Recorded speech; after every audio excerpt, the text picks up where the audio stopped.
She thought it would be a meeting, a briefing, a call, maybe even a cold conversation behind a locked door.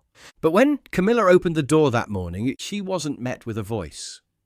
She was met with a guard, and in his hand was a letter, not typed, not announced, not even signed with regret, just 3 handwritten pages. And by the time she reached the final line, the room had already gone quiet. Now, before we show you exactly what the king wrote, and the sentence that silenced the entire palace, drop a comment telling us where you're watching from. Make sure you're subscribed with the bell icon turned on, and stay right here. Because some decisions aren't made in public, they're delivered by uniform. The morning light at Windsor wasn't the kind that chased darkness. It just softened it. Pale gold spilling through the clerestory windows, stretching across stone that had seen more endings than beginnings. Sergeant Garin Holt arrived 15 minutes early for his rotation. Not because protocol demanded it, protocol said 10 was fine, but because the silence before ceremony made more sense than the noise that followed. The locker bay was empty, boots lined up beneath benches, steam rising faintly from a forgotten mug near the wall heater. He unlatched his locker the way he always did, twist, pull, slide. 12 years of the same motion, but today something interrupted it, an envelope. Sitting on top of his folded tunic, perfectly centered, thick cream stock, no postage, no aid initials. Just the royal seal, embossed in blue. And across the back flap, handwriting he recognized instantly. To be delivered by hand. Do not wait for confirmation. Garin stared at it.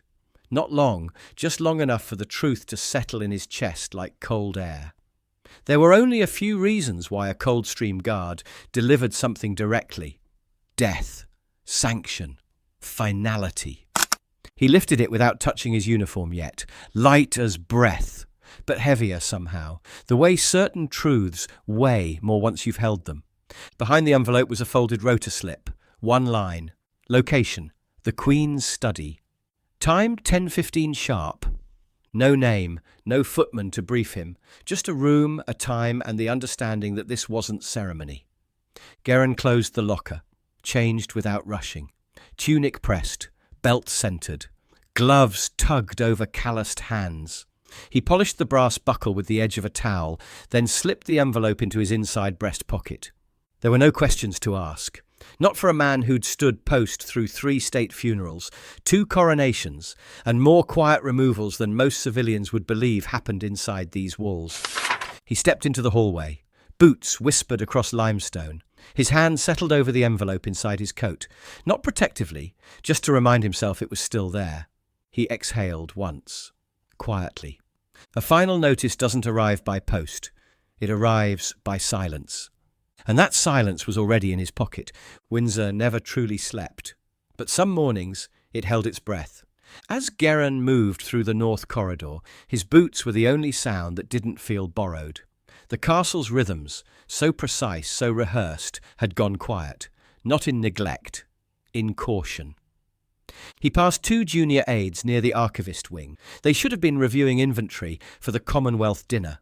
Instead, they stood beside a cart of unopened scroll boxes, whispering. One looked up as Garin passed, then dropped his eyes. Not disrespect, awareness.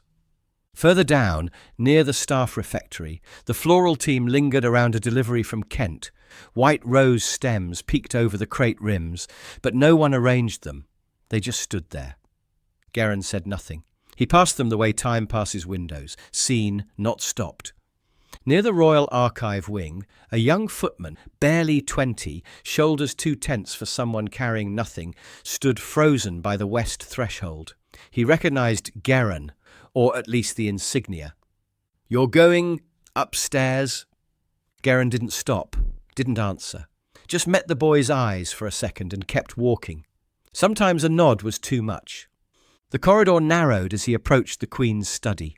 The portraits changed here, from ancestral figures mounted in oil and triumph to quieter images. One painting hung slightly askew. A 1960s depiction of the late Queen, seated alone at Balmoral, the crown on the grass beside her instead of on her head. Garin paused, reached up, not ceremonially, just with precision, and straightened it. The frame shifted under his gloved fingertips, then held. A portrait should never lean. Not here. Not today. As he rounded the final curve, the envelope pressed against his chest, not heavier, just more present. Because by now, every silent look in the palace had said what the envelope hadn't. This wasn't a home today. It was a courtroom, and he was walking in with the verdict. The Queen's study didn't feel like a study anymore. Camilla sat at the writing table beneath the north windows, flipping through a binder too thick with drafts and too thin with certainty. Press coordination notes, revised talking points, a guest list for the Canadian state visit that had grown shorter with each passing hour. She turned another page without reading it, phone nestled between shoulder and cheek. I'm not interested in another draft from Clarence House. If the Foreign Office wants to push this narrative, they can stand behind the podium themselves. Pause. I said no. The rota's missing half the charity appointments I signed off on personally. The line crackled. Camilla exhaled in that clipped way she did when a subordinate forgot who was speaking. Yes, I'm aware the Princess Royal updated the rota herself. And yes, I'm aware she's taken over scheduling for Windsor appearances. What I'm not aware of is when it became policy to consult her over me. A soft knock behind her, not at the door, but a teacup meeting wood. Laura had entered without comment and placed a silver tray beside the blotter. Revised itinerary. Camilla waved without turning. I don't need a reminder of how the Queen ran this place. I'm not her understudy. Laura said nothing, just sat across from her mother and pulled a copy of the same document from her folder. Silence stretched. Camilla ended the call with a clipped, I'll expect confirmation by noon, and set the phone down like it had personally offended her. She's taken over the rota. Completely. Staff briefings, carriage selections, guest coordination, as if I'm to be consulted after the pews are filled. She's the only one Charles still listens to, Laura murmured. Camilla looked out the window at nothing. Of course he does. She's never made him feel weak. Oh, she stood, crossed to the tea service, lifted the pot without pouring. You know what Anne said to me last month? At the garden party reception. She looked at the guest book I'd personally curated and said, her voice dropped to mimic Anne's flat tone, Mother would have chosen differently. As if I didn't spend 30 years learning what Elizabeth valued. She set the pot down harder than necessary. I stood beside that woman through her final years. I know what she wanted preserved. Laura glanced at the cabinet. Do you? Camilla turned sharply. What's that supposed to mean? Nothing, just Anne was born into this. You weren't. And I've earned my place 10 times over. Anne's never had to fight for respect. It was handed to her in the delivery room. Camilla moved back toward her chair, fingers trailing along the desk's edge. Charles knows that. Deep down, he knows I've sacrificed more than any of them. Laura said nothing, but her silence said enough. You think that's what this is? A reaction to pressure? No. It's a refusal to remember who held him together when the world hated us both. The silence held longer than either woman meant to allow. Camilla rose, walking toward the cabinet near the fireplace, the one that used to contain Elizabeth's correspondence journal. Empty now, of course, but she still opened it sometimes, just to feel that it hadn't always been. She closed it gently, adjusted the glass figurine on top, turned back. Then came the knock, once, firm, not loud, not hesitant. Camilla glanced at Laura, eyebrows raised. That's not staff. Laura stood. Camilla crossed to the door slowly, smoothing her cardigan. She wasn't nervous, wasn't unprepared. She simply hadn't expected this moment to arrive today. But it had. And when she opened the door, the past was standing there in red wool and white gloves. The door creaked halfway open. Sergeant Garin Holt stood before her, tall, immovable, uniformed in full Coldstream dress. No bearskin hat, but gloves on. Chin high, shoulders squared. In his gloved hand, held level with his chest, an envelope, cream, blue seal, no ribbon, just presence. He didn't blink. Camilla frowned slightly, Not out of fear. She'd encountered enough guardsmen to know their ceremonial postures, but something in his stillness unsettled her. She glanced at the envelope but didn't reach for it. He spoke first. By private instruction of His Majesty the King. For your hands alone. No introduction, no context. Laura appeared at Camilla's shoulder. Is there a message? Garin's eyes shifted to her, briefly. No other parties, ma'am. Not cruel. Not firm. Final. Camilla drew a slow breath.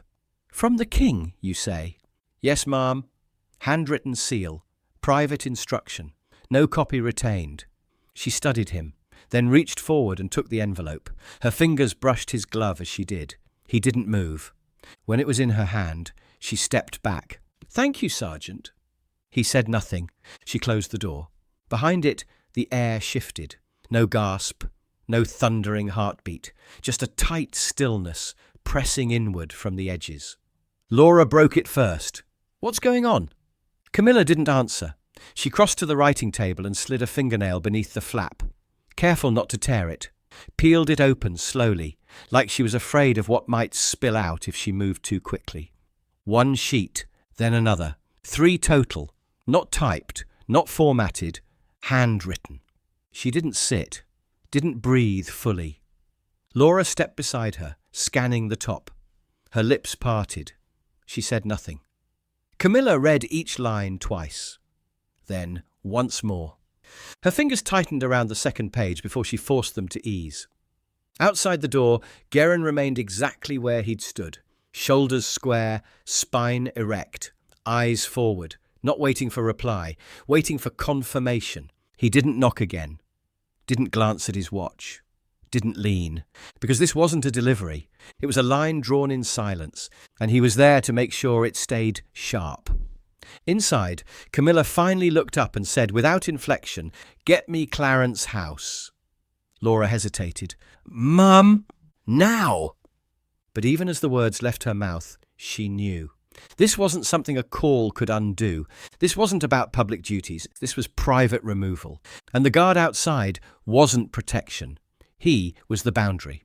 Camilla read the opening sentence again, barely above a whisper, as if hearing it might dull its edge. And this correspondence serves as final notice of custodial termination with immediate effect and full withdrawal of access to all legacy holdings, classified under Queen Elizabeth II. She turned the first page. Charles's handwriting. Familiar. Slanted. Oddly elegant, even in its most decisive form. But not affectionate. No terms of endearment. No softening language. Just instructions, each sentence shorter than the last. You are hereby relieved of oversight regarding ceremonial stables, personal gift rooms, and legacy archives. Staff assigned under the Royal Custodial Designation are to report to the Crown Office, effective immediately. Your access badge to private vaults is rescinded and will be deactivated by 1600 hours. The Queen's study will be reassigned for archival use by sundown today. She stared at that line. Sundown. Not at the end of the week, not after discussion, not pending review. Today. Her jaw clenched. She scanned the margin, looking for something, anything, that suggested this was provisional, a bluff, a symbolic gesture, a warning wrapped in theatre. But there was nothing, just the final line. You inherited access, not authority. That ends now. Camilla let the paper fall to the desk.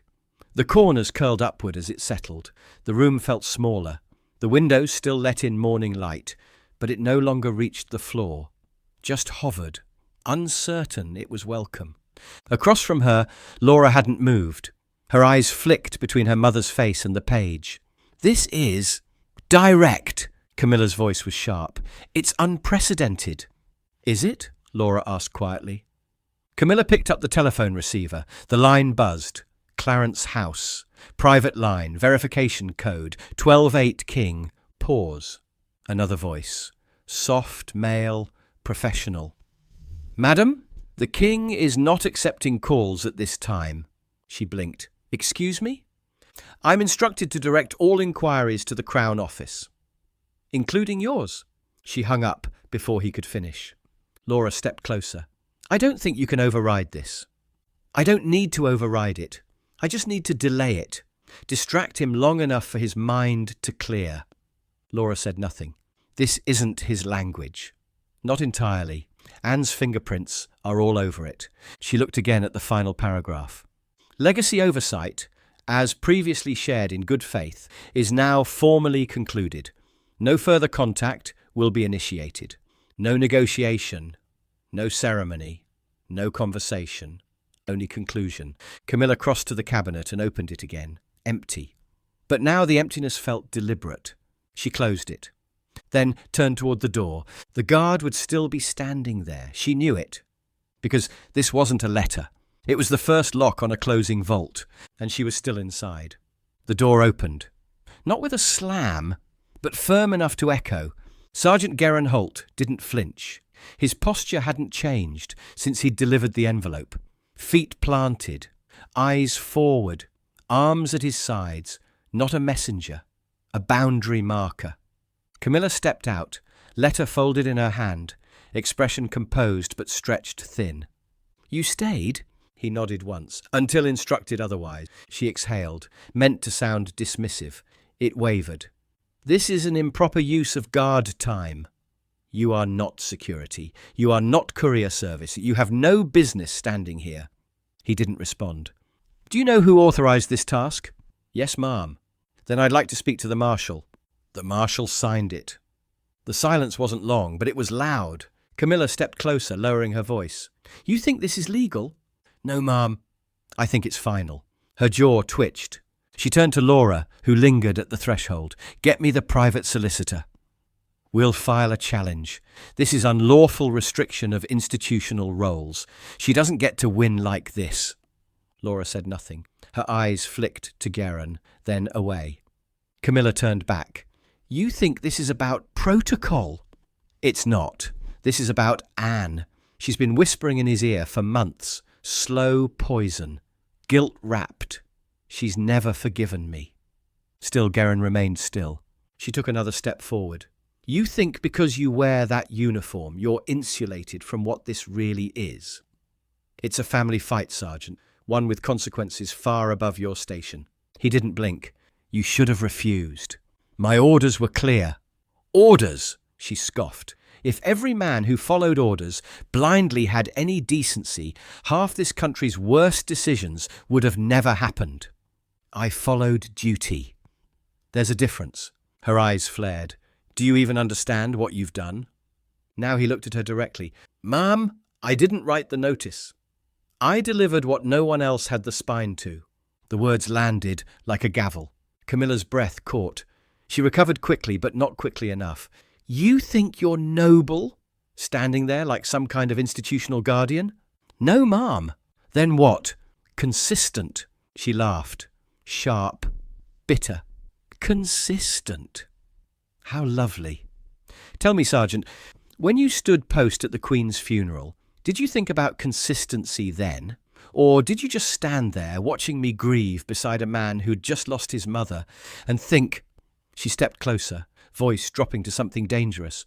One day, I'll be the one to remove her.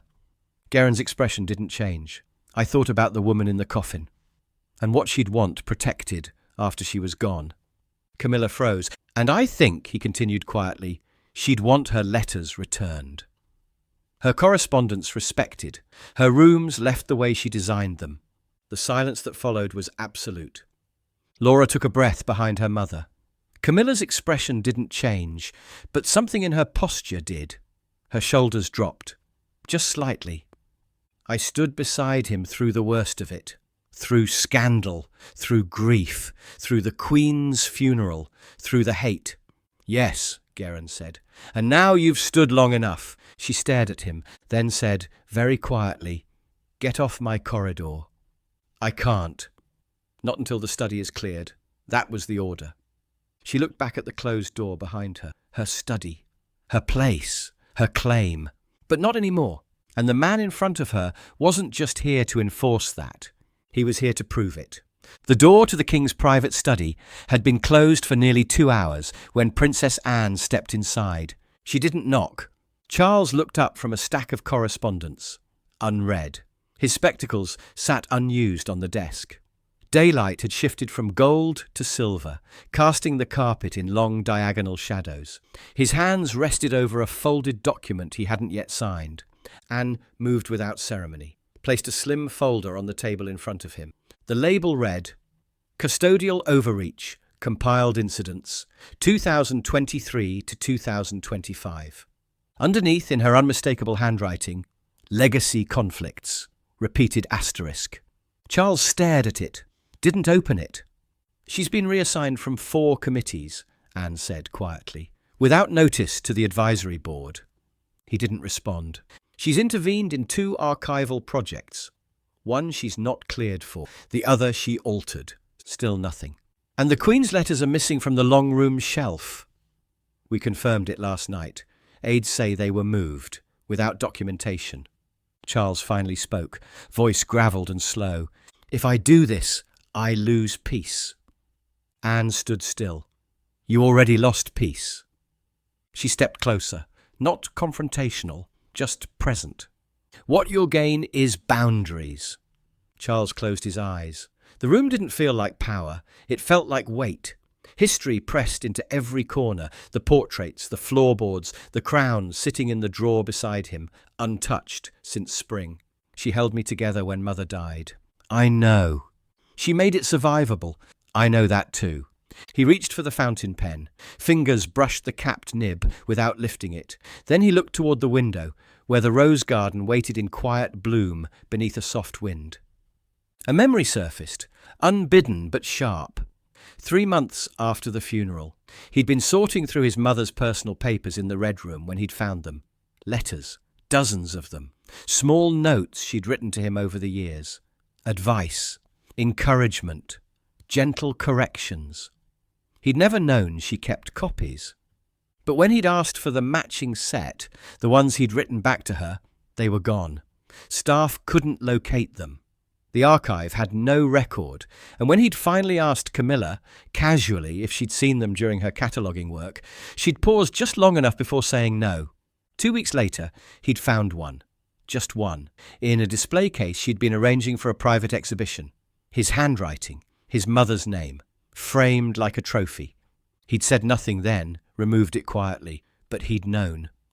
She stopped protecting her memory, he said now, voice barely above a whisper, and started spending it. Anne didn't nod, didn't speak, just waited. Charles drew in a breath, picked up the pen, and signed. The ink didn't blot, the pressure didn't falter, just one slow, sure signature. Charles R. He folded the 3-page letter once, neatly, slid it into the envelope, then turned it in his hands, smoothing the flap. I don't want a scandal. Anne responded without hesitation. Then don't give them one. No statements, no press leak, no salacious timing. Handled. He looked at her, eyes tired, jaw steady. Give it to someone who understands silence and doesn't need to rehearse duty. Anne nodded once. Sergeant Holt is already on site. She reached for the envelope. Not dramatically, not slowly, with purpose. Charles let it go. He turned back to the window as if handing it over had drained something he wouldn't reclaim. He didn't stand, didn't speak again. Anne paused at the threshold. This isn't punishment. It's preservation. And she left him sitting there, surrounded not by staff or family, but by the sound of a decision already made. By mid-afternoon, the Queen's study was no longer quiet. Not loud either. Not in the way outrage would be, but the kind of noise that marked an ending, measured footsteps, soft rustles of paper, the low clink of glass being wrapped and catalogued. 3 archival staff entered without introduction. Each wore civilian greys, with discreet Crown Office lapel pins. No words exchanged as they opened their binders, surveyed the shelves, and began tagging items with small white cards. Camilla stood off to the side near the fireplace, hadn't moved in 20 minutes. Her fingers rested lightly on the back of an empty armchair, the notice from Charles still folded in her other hand.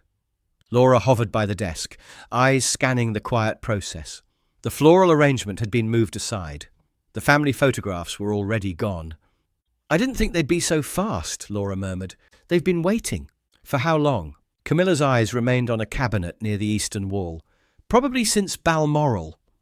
One of the archivists removed a silver frame, one Camilla herself had selected. It held a handwritten note from the late Queen to her corgis, a playful item, a sentimental touch.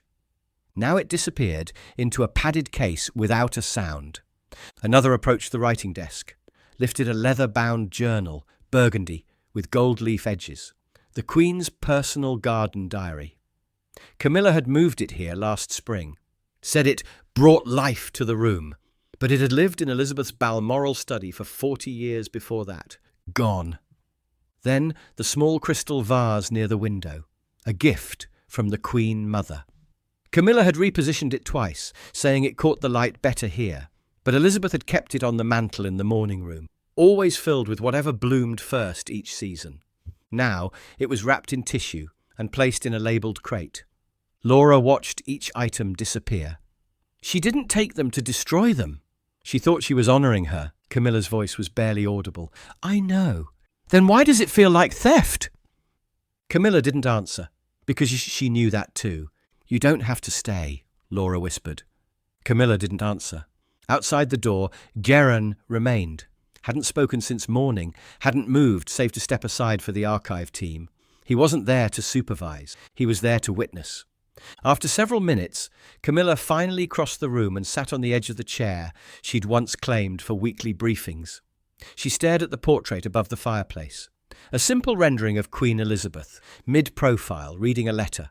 Modest, almost plain. It had been left untouched. She nodded toward it. "I told them not to remove that one. I said it anchored the room, that it softened the space." Laura sat beside her. "I thought I was protecting her memory. But maybe I was just rearranging it, until it looked like mine." The archivists continued cataloguing. One passed near the desk, with a stack of correspondence boxes marked Queen's Hand, Private. Camilla watched them go, then looked toward the door. Garin met her gaze through the frame. No anger in her eyes now, no panic, just something too close to understanding. "Why you?" He didn't blink, didn't move. "Because I never asked to be remembered." She held his stare a moment longer, then turned back toward the cabinet, empty now, bare wood exposed where papers had once lived. A final sound echoed behind her, the soft metallic click of a lock sealing one of the Royal Archive cases. No words followed, because nothing else needed to.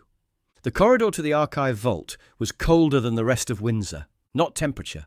Just what it held, beneath the layers of stone and regulation, beneath centuries of dust and velvet. This was where memory went when it was no longer contested. Sergeant Garin Holt walked alone. In his gloved hands, a sealed leather folio marked with a wax tab. Directive 9C, Custodial Reversal, filed under immediate authority. It had taken 10 minutes to compile. The decision behind it had taken 2 years. He passed through 3 silent checkpoints. No one stopped him. No one questioned why a Coldstream guard was walking into the archive wing with a sealed royal directive. His boots echoed against the limestone with each step. Crisp, defined. At the final door, a clerk in a grey waistcoat looked up. Late 20s, soft-featured, professional, but not yet jaded. "Delivery?" Garin set the folio gently on the counter. "Final custodial reversal. Queen's study contents. By order of the Crown Office." The clerk flipped open the intake logbook, retrieved a pen, nodded toward the signature line. "Designation?" Garin signed only his surname. Holt. The clerk logged the receipt, glanced at the wax tab, then paused. "This one's personal, isn't it?"